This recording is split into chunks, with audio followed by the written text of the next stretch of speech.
సకల దేవతా స్వరూపుడు శ్రీ షిరిడి సాయినాథ్ మహారాజ్ గారి పాదార విందాలకు శిరస్సు వంచి నమస్కరించుకుంటూ గతంలో డాక్టర్ పండిట్ బాబా దర్శనం అని చెప్పి కొంత చెప్పుకోవడం జరిగింది. బాబాను పూజించుటకై పూజా సామాగ్రి పళ్ళెంతో దాదాభట్ మసీదుకు వస్తారు. డాక్టర్ పండిట్ కూడా అతన్ని అనుసరిస్తాడు. దాదాభట్ బాబాను పూజిస్తాడు. అంతకు మునుపెవ్వరును బాబా నుదుటిపై చందనము పూయటకు సాహసించలేదు.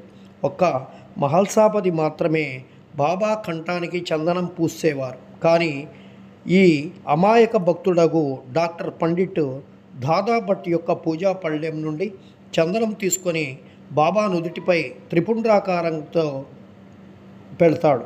అందరికీ ఆశ్చర్యం కలుగుతుంది. బాబా ఒక్క మాటైనా అనక ఊరకున్నాడు అని అందరి మనసులోని ఆలోచన.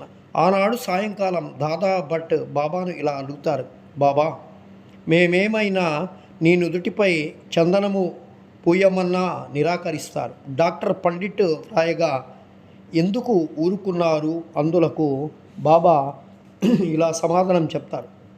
ప్రసన్నముగా ఇలా జవాబిస్తారు బాబా, నేనొక ముసల్మానునని, తానొక సద్బ్రాహ్మణుడనని, ఒక మహమ్మదీయుని పూజించడం ద్వారా తాను మైలపడిపోవుదనని దురభిమానము లేకుండా అతడు నాలో తన గురువును భావించుకొని అట్లు చేశారు. అతని నిష్కల్మషమైనటువంటి భక్తుని కట్టుపడి వేసింది. అతనికి నేనెట్లు అట్టు చెప్పగలను చెప్పి దాదాభట్ ఆ తరువాత డాక్టర్ పండిట్ని ప్రశ్నించగా అతడు బాబాను తన గురువుగా భావించి తన గురువునకు కొనరించినట్లు బాబా నుదుటిపై త్రిపుండ్రాకారము వ్రాశానని చెప్పి చెప్తారు. అంటే బాబా దీన్ని బట్టి సర్వాంతర్యామి అంటే సకల దేవతా స్వరూపం అని చెప్పి బాబాను చెప్పడంలో ఎలాంటి అతిశయోక్తి లేదు. భక్తులు వారి వారి భావాలనుసారము తనను ఆరాధించుటకు బాబా సమ్మతిస్తూ ఉండేవాడు. ఒక్కొక్కసారి వారు మిక్కిలి వింతగా ప్రవర్తించేవారు. ఒక్కొక్కప్పుడు పూజా ద్రవ్యాల పళ్ళెము విసిరివేస్తూ ఉండేవాడు.